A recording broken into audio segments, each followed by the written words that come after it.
एक बार की बात है, एक संत ठाकुर जी के बहुत बड़े भक्त थे। वह प्रेम भरे हृदय से पूरे दिन रात ठाकुर जी की सेवा में लगे रहते थे।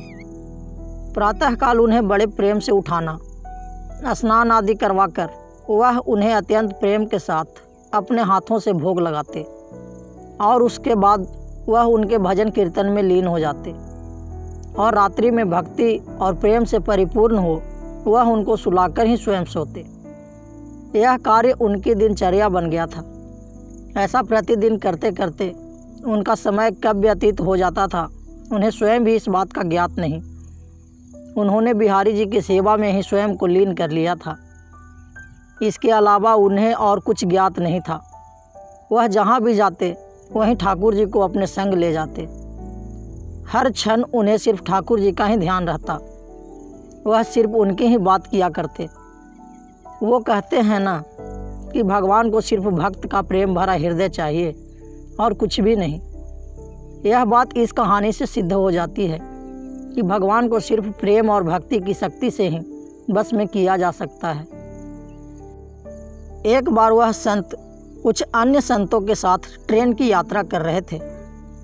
वह संत अपने साथ ठाकुर जी को भी अपनी यात्रा में साथ ले आए और अपनी साथ वाली सीट पर उन्हें विराजमान कर उनको प्रणाम किया।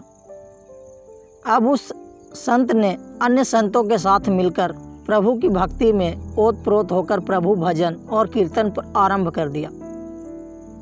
प्रभु भजन और कीर्तन की समाप्ति के पश्चात वह सभी संत प्रभु भक्ति की चर्चा में लीन हो गए और कब उनकी मंजिल आ गई उन्हें पता भी नहीं चला।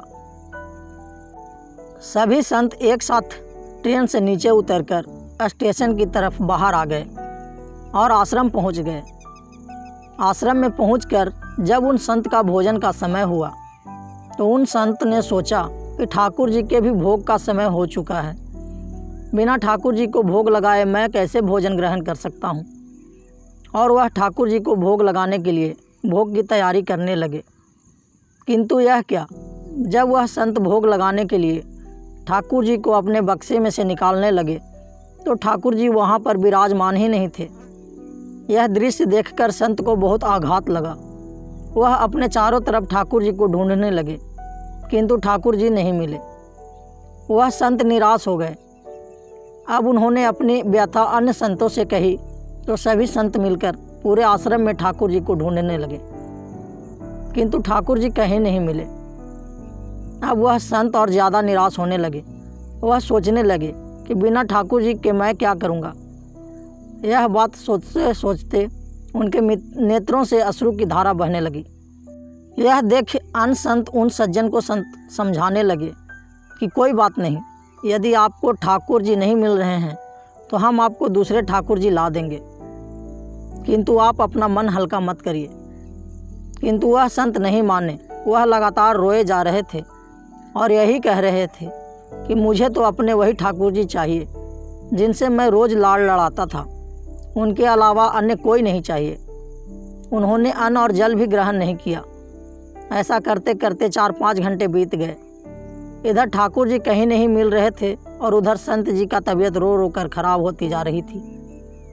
फिर अचानक एकाएक उन्हें याद आया कि आखिरी बार उन्होंने ठाकुर जी को ट्रेन में बिठाया था और प्रभु भक्ति की चर्चा में लीन हो वो कब बगैर ठाकुर जी के लिए ट्रेन से उतर आश्रम पहुंच गए उन्हें पता ही नहीं चला। यह बात सुनते ही समस्त संतों ने उस सज्जन संत से कहा, अब तो ट्रेन 4-5 घंटे बीत गए हैं, ट्रेन बहुत दूर चली गई होगी। यह बात सुनकर सज्जन संत ने अन्य सभी संतों से कहा कि मुझसे गलती हो गई है। मैं बगैर अपने ठाकुर जी को लिए ट्रेन से उतर आश्रम पहुंच आया, किंतु मेरे ठाकुर जी मुझे छोड़कर कहीं नहीं जाएंगे। मुझे पूर्ण विश्वास है कि ठाकुर जी मेरी वहीं प्रतीक्षा कर रहे होंगे। एक भक्त का अपने प्रभु के प्रति ऐसा आत्मविश्वास देखकर वहाँ उपस्थित सभी संत उन सज्जन संत को साथ लेकर स्टेशन की ओर चल दिए। स्टेशन पहुंचकर संतों ने स्टेशन मास्टर को अपनी सारी कहानी सुनाई। यह बात सुनकर स्टेशन मास्टर ने संतों से कहा कि एक ट्रेन पिछले 4-5 घंटे से स्टेशन पर ही खड़ी है। हम सभी बहुत परेशान हैं कि बिना किसी तकनीकी समस्या के वह ट्रेन आगे क्यों नहीं बढ़ रही। स्टेशन मास्टर की इन बातों को सुनकर संतों को समझने में तनिक भी देर ना लगी। यह सब तो उस लीलाधर की एक लीला थी और वह मुस्कुराते हुए अपने ठाकुर जी को लेने चल दिए।